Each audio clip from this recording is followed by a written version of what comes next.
সাময়িক ধাক্কা সামলে আবারও মসৃণ হচ্ছে ভারত আমেরিকা দ্বিপাক্ষিক সম্পর্ক। বৃহস্পতিবার তেমনটাই ইঙ্গিত দিলেন ডোনাল্ড ট্রাম্প। সাংবাদিকদের মুখোমুখি হয়ে জানালেন, রুশ তেল কেনা অনেকখানি কমিয়ে দিয়েছে ভারত। বন্ধু নরেন্দ্র মোদীর সঙ্গে নিয়মিত কথা হয় বলেও জানিয়েছেন ট্রাম্প। তাই আগামী বছর ভারত সফরে আসতে পারেন মার্কিন প্রেসিডেন্ট। বৃহস্পতিবার ওভাল অফিসে সাংবাদিকদের মুখোমুখি হয়ে তিনি জানান, মোদি তো রাশিয়া থেকে তেল কেনা অনেকটাই বন্ধ করে দিয়েছে। ও আমার বন্ধু, মাঝে মাঝেই কথা হয়। প্রধানমন্ত্রী নরেন্দ্র মোদী অসাধারণ মানুষ। উনি চান আমি যেন ভারতে যাই, আমরা কথা বলে সব ঠিক করব।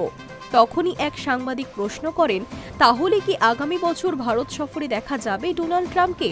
মার্কিন প্রেসিডেন্টের জবাব, হ্যাঁ, হতেই পারে। উল্লেখ্য, দিন দশেক আগেই ট্রাম্প বলেছিলেন, ভারতের সঙ্গে আমি বাণিজ্য চুক্তি স্বাক্ষর করব।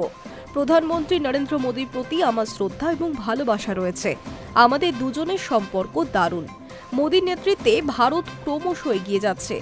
হোয়াইট হাউসের প্রেস সচিব ক্যারোলিন লেভিটো বলেন, ভারতের সঙ্গে বাণিজ্য চুক্তি নিয়ে প্রেসিডেন্ট ট্রাম্প খুবই আশাবাদী। পাশাপাশি বাণিজ্য চুক্তি নিয়ে যে আগ্রহী ভারতও, সে কথাও পরিষ্কার করে দেয় নয়াদিল্লি। তবে দীর্ঘদিন আলোচনা হলেও চুক্তি এখনও স্বাক্ষরিত হয়নি। অন্যদিকে মাসখানেক আগেই ট্রাম্প দাবি করেছিলেন, ভারত রুশ তেল কেনা বন্ধ করে দেবে বলে আশ্বাস দিয়েছেন মোদী স্বয়ং।